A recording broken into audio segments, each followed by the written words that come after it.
কারিগরি শিক্ষাকে আরো দক্ষ, আধুনিক ও কর্মমুখী করে তুলতে এবার একসঙ্গে দুটো বড় উদ্যোগ নিয়েছে সরকার।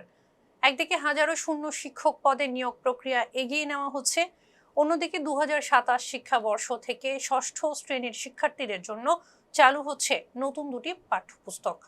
জাতীয় সংসদে শিক্ষামন্ত্রী আনম এহসানুল হক জানিয়েছেন, দেশের কারিগরি শিক্ষা প্রতিষ্ঠানগুলোতে অনুমোদিত 15,844টি শিক্ষক পদের 8,486টি পদ শূন্য রয়েছে।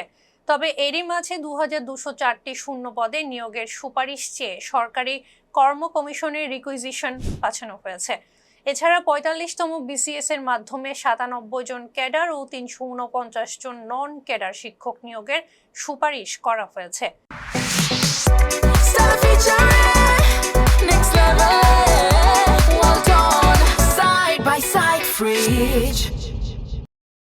পুলিশ ভেরিফিকেশন শেষে তাদের নিয়োগ দেওয়া হবে। শিক্ষামন্ত্রী আরও জানান, 2027 সাল থেকে সাধারণ ধারার ষষ্ঠ শ্রেণীতে কারিগরি শিক্ষা ও লার্নিং উইথ হ্যাপিনেস নামে দুটি নতুন বই চালু হবে। ক্লাস 6 থেকে কারিগরি শিক্ষাকে অ্যাট্রাক্ট করার জন্য আমরা সেখানে নতুন করে বই ছাপিয়ে দিচ্ছি। আমরা কারিকুলাম চেঞ্জ করব ইনশাআল্লাহ 2028 থেকে, পরিমার্জন করে 2027-এর ডিসেম্বরের ভিতরেই আমরা বই দিব।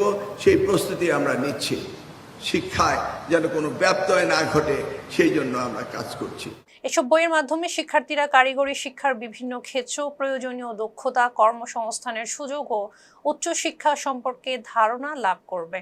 পাশাপাশি সৃজনশীলতা, উদ্ভাবনী চিন্তা, আত্মপ্রকাশের সক্ষমতা ও বহুমাত্রিক প্রতিভা বিকাশের মাধ্যমে শিখন প্রক্রিয়াকে আরও আনন্দময় ও অংশগ্রহণমূলক করার লক্ষ্য নিয়েই এই উদ্যোগ নেওয়া হয়েছে বলে জানান শিক্ষামন্ত্রী। ছিলাম ইরিনা আহমেদ। ফেজ দ্য পিপলের সঙ্গে থাকার জন্য ধন্যবাদ।